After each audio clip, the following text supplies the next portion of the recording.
بسم اللہ الرحمن الرحیم۔ میرے آقا علیہ الصلوۃ والسلام کے طنز و مزاح کا بھی بڑا پیارا انداز ہے۔ آقا علیہ الصلوۃ والسلام کا طنز و مزاح بھی ہمارے لیے اسوہ حسنہ ہے اور مثال ہے۔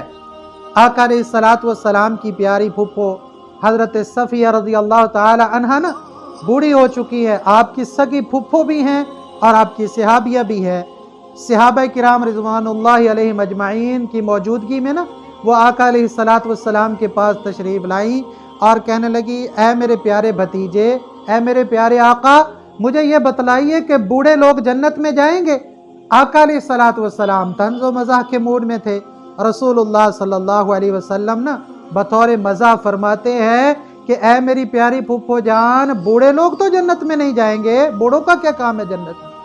اللہ کے رسول علیہ الصلوۃ والسلام نے اتنی بات کی، حضرت صفیہ رضی اللہ تعالی عنہا زاروں قطار رونے لگ گئی، آنکھوں سے آنسو جاری ہیں اور کہنے لگی، اے میرے پیارے بھتیجے، اے میرے پیارے آقا، ہمارا اس میں کیا قصور ہے؟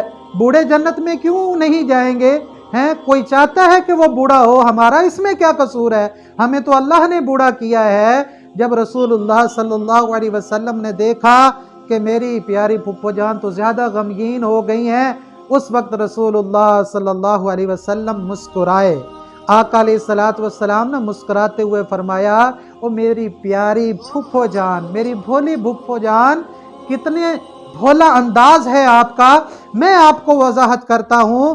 اے میری پیاری پھپھو جان، جنت میں جب تم جاؤ گی نا تو پھر بوڑھے بن کے نہیں جاؤ گی، تم اس وقت 40 سالہ نوجوان بن کر جنت میں جاؤ گی۔ اللہ کے رسول علیہ الصلوۃ والسلام نے فرمایا کہ جب کوئی بندہ دنیا میں 100 سال کی زندگی جی کر اتنا بوڑھا ہو کر بھی فوت ہوتا ہے نا، جب وہ جنت میں جائے گا نا تو 40 سالہ نوجوان بن کر جائے گا۔ اے پھپھو جان، میں نے یہ بات کرنی تھی، میرے بات کرنے کا مقصد اور انداز یہ تھا۔ آقا علیہ الصلوۃ والسلام نے جب یہ وضاحت کی نا تو آپ کی پیاری پھپھو جان بھی ہنس رہی ہیں، مسکرا رہی ہیں، آپ کے صحابہ بھی مسکرا رہے ہیں، ہنس رہے ہیں۔ یہ ہے میرے پیارے آقا علیہ الصلوۃ والسلام کا طنز و مزاح کا طریقہ، آقا علیہ الصلوۃ والسلام کا مذاق، جس کے اندر بھی ہمارے لیے سیرت ہے، ہمارے لیے اسوہ حسنہ ہے۔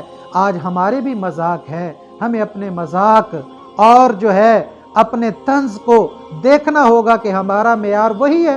ہمارے مذاق جو ہے حقیقت بات ہے، طنز اور مذاق ہمارے اس قدر گھٹیا ہیں اور اس قدر لیمٹ کراس کر کے ہم مذاق کرتے ہیں کہ سامنے والے کا دل ہی توڑ کر رکھ دیتے ہیں۔ تو اس طرح کے طنز و مزاح جائز نہیں ہے۔ فاسألوا أهل الذكر إن كنتم لا تعلمون۔